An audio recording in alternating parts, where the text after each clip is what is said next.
जय हिंद दोस्तों। देश की राजनीति में जिस तरीके से युवाओं की रुचि सरासर कम होती जा रही थी पिछले कुछ समय में, उसको लेकर कई लोग चिंता में डूबे हुए थे कि आखिर अगर देश का युवा ही इस तरीके से देश की राजनीति पर से भरोसा अपना उठा लेगा, उसके ऊपर भरोसा नहीं करेगा, तो आने वाले समय में देश किस दिशा में जाएगा, इसको सोचकर समझ में नहीं आता है किस तरीके से रिएक्ट किया जाए। लेकिन पिछले 2 से 3 साल में जिस तरीके से अलग अलग इवेंट सामने आए, जिसने कि लोगों को, सिर्फ लोगों को ही नहीं बल्कि खासतौर पर युवाओं को जुड़ने पे मजबूर कर दिया कि नहीं, आप लोगों को इस चीज़ में इंटरेस्ट लेना ही पड़ेगा। उस कारण से कई सारी चीज़ें हैं जो निकल के सामने आई, क्योंकि इंटरनेट एक ऐसा कुआं है जिसके ऊपर इतनी सारी चीज़ें हैं, इतनी सारी जानकारियाँ हैं, जिनमें से कई सारी फेक भी रहती हैं जो एक आम इंसान की नज़र से कहीं ना कहीं तक बच जाती हैं। लेकिन एक युवा, एक यंगस्टर जिसकी की ज़िंदगी, अगर मैं गलत ना कहूँ तो ये होगा कि इंटरनेट के इर्द गिर्द घूम रही है, तो ऐसे में वही लोग होते हैं जो ऐसी चीज़ों को पकड़ पाते हैं कि वो फेक है या नहीं, और ऐसे में इंटरेस्ट का होना ज़रूरी है। तो यहीं से इस तरीके से ये तालमेल बैठना शुरू हुआ और इंटरेस्ट उठ के सामने आया।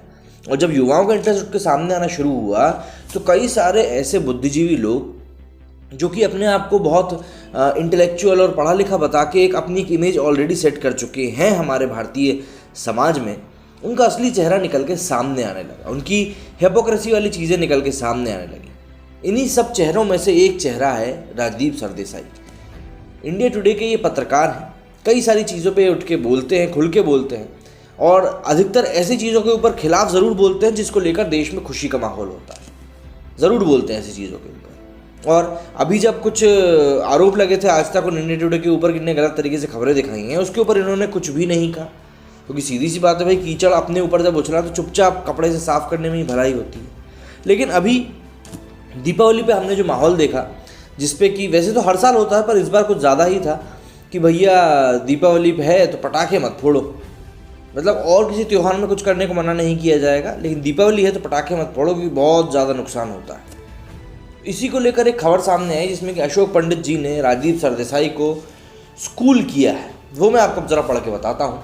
दीपावली पर पटाखों और प्रदूषण को लेकर राजनीति जारी है। बॉलीवुड डायरेक्टर अशोक पंडित ने पत्रकार राजदीप सरदेसाई पर निशाना साधते हुए कहा है कि जब चारों तरफ देश भर में खुशियां मनाई जा रही हैं तो ये कथाकथित पत्रकार शोक मना रहे हैं। वैसे अर्बन नक्सलियों का यही चरित्र है, भारत में खुशी इनको बर्दाश्त नहीं होती, इनकी ज़िंदगी माँ बेटे की गुलामी कर करके ही बीत रही है। अरे राजदीप जी, ज़िंदगी में खुश रहना भी सीखो। अब ये ट्वीट करने की ज़रूरत अशोक पंडित जी को क्यों पड़ी, ये भी जान लेते हैं। दरअसल पत्रकार राजदीप सरदेसाई ने रात को पटाखों पर ट्वीट करते हुए लिखा कि अभी लगभग रात के 12:34 हो रहे हैं, अभी भी पटाखों की आवाज़ आ रही है, पटाखे बैन का क्या हुआ। जब नागरिक अपनी जिम्मेदारी की भावना खो दे, जब कानून पूरी शक्ति से अपना काम ना करे, तब हमारे पास खुद को दोष देने के अलावा कोई रास्ता नहीं होता। राजदीप जी जब यहाँ पे आम लोगों को ये बता रहे हैं कि भाई किस तरीके से ये लोग अपनी जिम्मेदारियाँ भूल चुके हैं, शायद इनको अपना खुद का वो वीडियो देखना चाहिए जो कि इन्होंने विधानसभा पे जब हमला हुआ था तब जो चीज़ें इन्होंने कही थी, उसको लेकर इन्होंने कहा था कि किस तरीके से गिद्धों की तरह सिर्फ खबर को पाने के लिए उस पर टूट पड़े थे और गेट तक बंद कर दिया था। ऐसे में जब आप दूसरों को इस तरह का ज्ञान देते हो तो कहीं ना कहीं ये सब कुछ काफ़ी ज़्यादा चिंताजनक हो जाता है। आगे वो लिखते हैं, राजदीप पर अशोक के इस ट्वीट पर यूजर्स की तरह तरह की प्रतिक्रियाएं भी सामने आ रही हैं। दिनेश शर्मा नाम के एक यूज़र ने लिखा, इसमें इनका कोई दोष नहीं है। अशोक पंडित, पहले ऐसे राग दरबारी पत्रकारों के लिए 10 जनपद से भर भर कर महंगी कीमती तोहफे आते थे, लेकिन जैसे ही मोदी सरकार सत्ता में आई, इनके बुरे दिन शुरू हो गए। इनको दलाली मिलना बंद हो गई, गुस्सा आना लाजमी है, बस इतनी सी बात है। दरअसल कहा यह जाता है कि पहले जब यूपीए सरकार थी, उस समय जब विदेशी दौरे हुआ करते थे तब पत्रकारों को खूब विदेशों में घुमाया जाता था, लेकिन अब ऐसा हो गया कि उनको अपने खुद के खर्चे पे जाना पड़ता है, इसलिए भी इतनी ज़्यादा खलबलाहट मची रहती।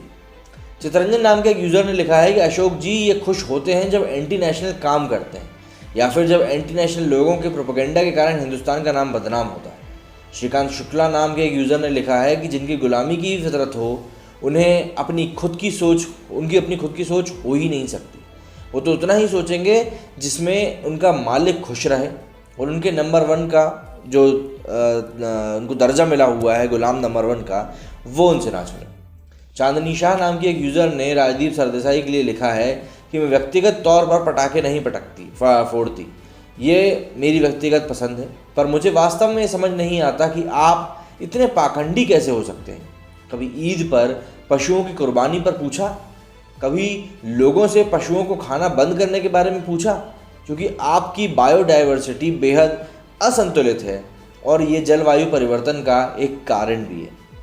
सीधी सी बात है, ये रह रह कर देखने को मिला है कि जिस तरीके से पिछले कुछ समय में लोगों ने इस तरह से बोलना शुरू कर दिया है कि भैया होली पे पानी मत बहाओ, राखी पे गौ माता की रक्षा करो, दीपावली पे पटाखे मत फोड़ो, तो ये चीज़ें दिखाती हैं कि यार कुछ चीज़ें हैं जो गड़बड़ चल रही हैं। जैसा कि अभी विराट कोहली ने भी बढ़ चढ़ कर इस चीज़ में हिस्सा लेना शुरू कर दिया। पहले प्रियंका चोपड़ा जी ने कहा था कि भैया पटाखे मत फोड़ो, जबकि उनकी खुद की शादी में ही न जाने कितने मोहल्लों की दीपावली मन गई। उसके बाद वो बीच पे बैठ के सुट्टा मारती हुई दिखाई दी, फिर बोलते हैं कि हमें अस्थमा की शिकायत है। ऐसा ही विराट कोहली ने भी किया, लेकिन जब जिस आईपीएल से वो करोड़ों रुपए छाप रहे हैं, उसी आईपीएल की क्लोजिंग सेरेमनी में और लगभग हर बड़े मैच में पटाखे फूटते हैं, आग जलाई जाती है, वो इनके प्रदूषण को नुकसान बिल्कुल नहीं पहुंचाता। वहीं जब अनुष्का शर्मा जब पशुओं को खाने की बात करती हैं तब बात अलग हो जाती है, लेकिन दीपावली पर सब पटाखे नहीं फोड़ना। तो इस तरीके से कई लोगों की यहाँ पे हिपोक्रेसी जो है निकल के सामने आई है। वहीं लोगों का ये कहना है, जो बड़े लोग हैं जो अपने आप को पढ़ा लिखा कहते हैं, उनका ये कहना है कि भैया ये लोग आखिर जिस तरीके से इस चीज़ को कंडक्ट कर रहे हैं वो क्या तरीका है, मतलब आप लोगों को क्या चीज़ दिखाना चाह रहे हो। आप ये कहें कि भैया आप कोशिश करें कि पटाखे कम फोड़ें, है आप ये कहें कि भैया हो सके तो ग्रीन पटाखे फोड़ें जिससे कि एनवायरनमेंट को कम से कम नुकसान पहुंचे, ये एक अपील होती है। ये कोई अपील नहीं होती कि भैया पटाखे फोड़ना ही बंद कर दो।